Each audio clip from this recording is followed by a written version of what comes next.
Bonjour à vous mes très chers actonomes, je suis ravie de vous retrouver. Et comme promis, voici une recette de crème de tofu lacto-fermentée que j'ai voulu de saison, au basilic et à la tomate séchée. Vous verrez, elle est extrêmement simple et rapide à faire. Alors, pour un grand pot, vous aurez besoin de 100 g de tofu lacto-fermenté. La lactofermentation permet une meilleure digestibilité du tofu. Personnellement, je vous le recommande plutôt que le nature, qui est, je trouve, très peu goûtu, contrairement à celui-ci. À cela, vous ajoutez 3 à 4 tiges de basilic, ce qui correspond à une cinquantaine de feuilles, 60 g de noix de cajou crues et non salées, 4 à 5 tomates séchées et marinées dans de l'huile, idéalement d'olive. Alors pour ma part, je les ai achetées séchées non marinées et c'est ensuite moi qui les ai mises dans un bocal d'huile d'olive quelques jours avant de les utiliser. 2 cuillerées à soupe de levure maltée, 90 ml d'huile d'olive, 2 cuillerées à café de citron frais, je précise. Essayez tant que possible de privilégier le frais au citron en jus pasteurisé. Et une gousse d'ail. Ensuite, il vous suffit de tout mettre dans un blender ou dans un petit mixeur hachoir.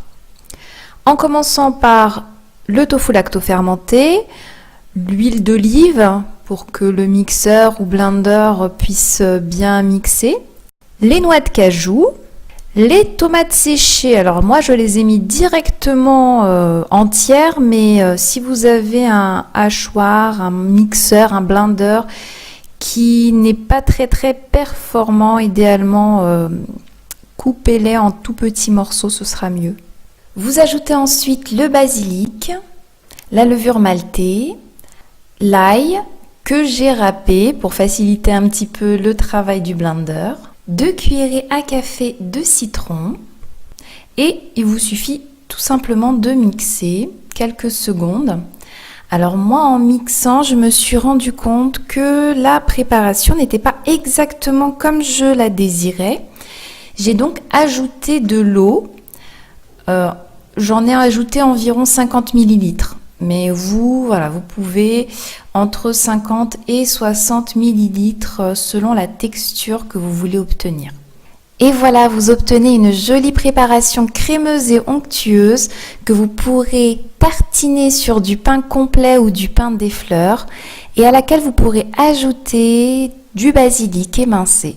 Et pour terminer, le petit plus naturel, le petit plus à savoir, donc en choisissant du tofu lacto-fermenté, vous choisissez un tofu qui est bien plus digeste que le tofu classique ou si vous préférez le tofu nature.